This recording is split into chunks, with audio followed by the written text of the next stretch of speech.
All right, let's quickly go through this exam question. We've got the matrix V shows the number of hours it takes to drive on the roads between the four towns A, B, C, and D.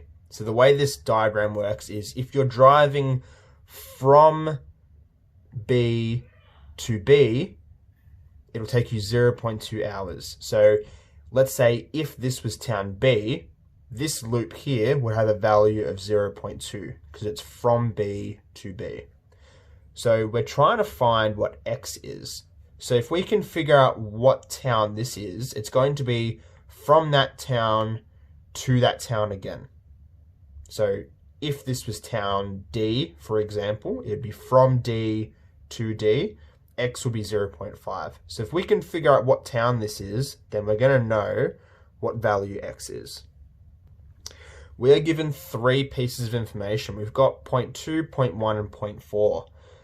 With 0.1 and 0.2, you'll notice that there's 2 0.1s here and there's 3 0.2s. So they're not super helpful.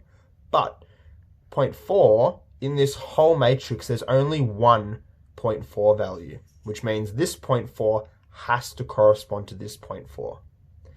This 0.4 is from town D to town C.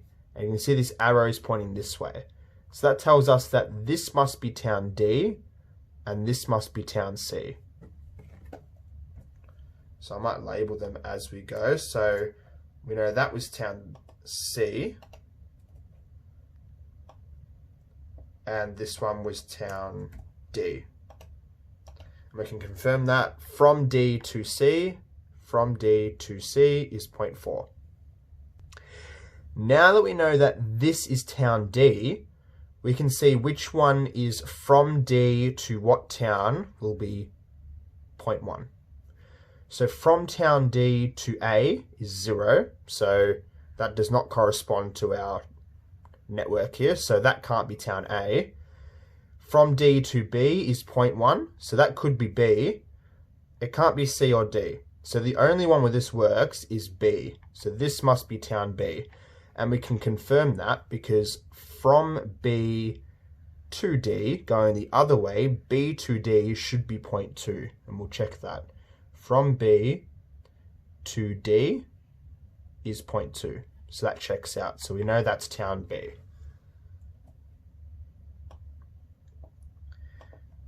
Now, we're actually pretty much done because if that's town B, that means that this town must be town A. And we can see that X is the loop from A to A. So, from A to A, X must be 0.6. Alright, so we're looking at chapter 11C, which is addition, subtraction, and scalar multiplication of matrices. Not a long chapter, can get through it pretty quickly. So we're looking at addition and subtraction to start with. Now, the two matrices that you are adding or subtracting, they have to be the same order. And when you do so, you just add or subtract each corresponding element. And we can see that in these few examples here. We've got A as a 2 by 3 matrix, B is 2 by 3, and C is 2 by 2. So say if we're adding A plus B, say we've got this element here, this top left element, you can consider that to be A plus B 1, 1. So row 1, column 1. So what you're doing in this element is you're adding A1, 1 plus B1, 1. So you get the 2 plus 1. Following that pattern, we look at A plus B, row 1, column 2 here. We add A, row 1, column 2, plus B, row 1, column 2. So we have 3 plus 2. And you sort of follow that pattern for every corresponding element to get this matrix here. And seeing it that way, it becomes fairly obvious that C plus A is not possible because C is a 2 by 2 matrix and A is a 2 by 3 matrix. So you don't have, when you get to sort of the third column of A, there's nothing to add there. So they need to be of the same order. So next we're looking at scalar multiplication. Now, recalling that a scalar it's just a number, all right? So don't get this term scalar, it sounds a bit funny, but it's just a number like 3, 512, just a regular old number. So let's say let's remind ourselves, we're keeping the A, B, and C from above here. 3A looks like 3 times A. And all you're doing is you're just multiplying every element by 3 individually. So 3 times 2 becomes 6, 3 times 3 is 9, 3 times 0 is 0, and so on. This is really important. Note that 3 times this matrix is not the same as a matrix of the same order filled with 3s, okay? This is something that we'll be covering in 11D. This is very, very different, okay? So remember that this is what it's going to look like.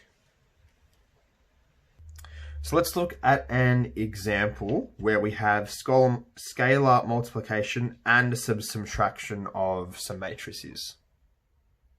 So we've got our A and B there, and we are trying to find 4A minus 2B.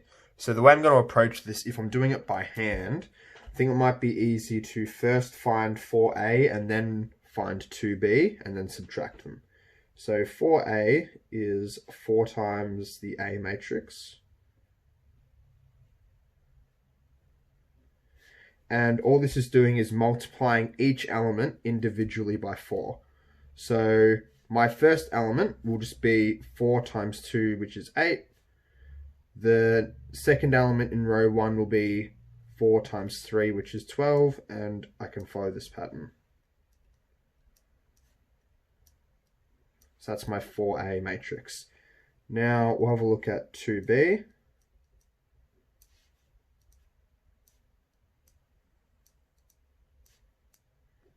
And we'll do the same thing. So in row 1, column 1, 2 times 1 is 2.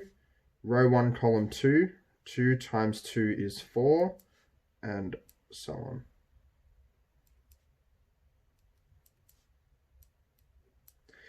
Now we've got our 4A and 2B, I can subtract them, so I might write them out.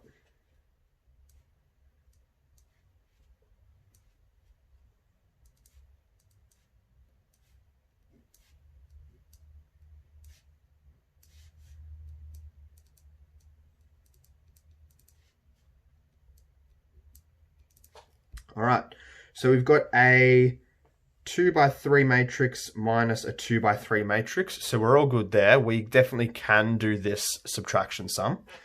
All we need to do now is just work element by element. So row 1, column 1 will be 8 minus 2, which is 6. Row 1, column 2 will be 12 minus 4. Row 1, column 3, 0 minus 6. We've got negative 6. And 4 minus 4 is 0. 16.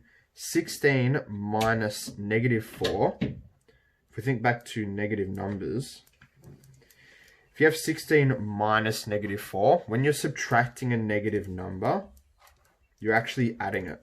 So 16 minus negative 4 is 20. 8 minus 2 is 6. So that is our matrix, 4A minus 2B. And to make sure I can count and do times tables correctly, let's double check this on the calculator. So in order to draw our matrix, we want to open up the keyboard and go to Math 2. Let's start with a 2 by 2 matrix and add a column on. So we've got a 3 by 2 here.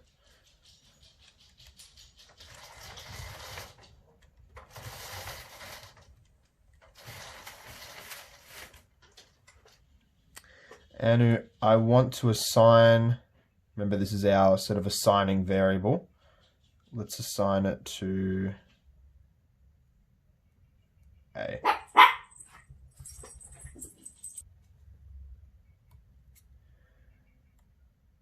And we'll make B.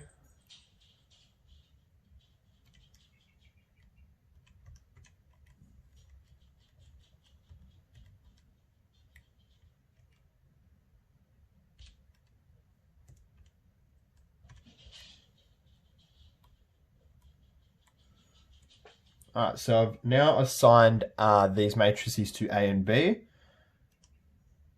So let's find out what 4A minus 2B is. And thank God, they match up. I can count and I can do times tables. That's it. That is mostly all of chapter 11C. So the rest of the notes, we've got that example again, actually. Probably could have just showed you that. The zero matrix as well, just a heads up. Any matrix filled with only zeros is called the zero matrix and is often shown using the letter O. So if you have a zero matrix, the letter O.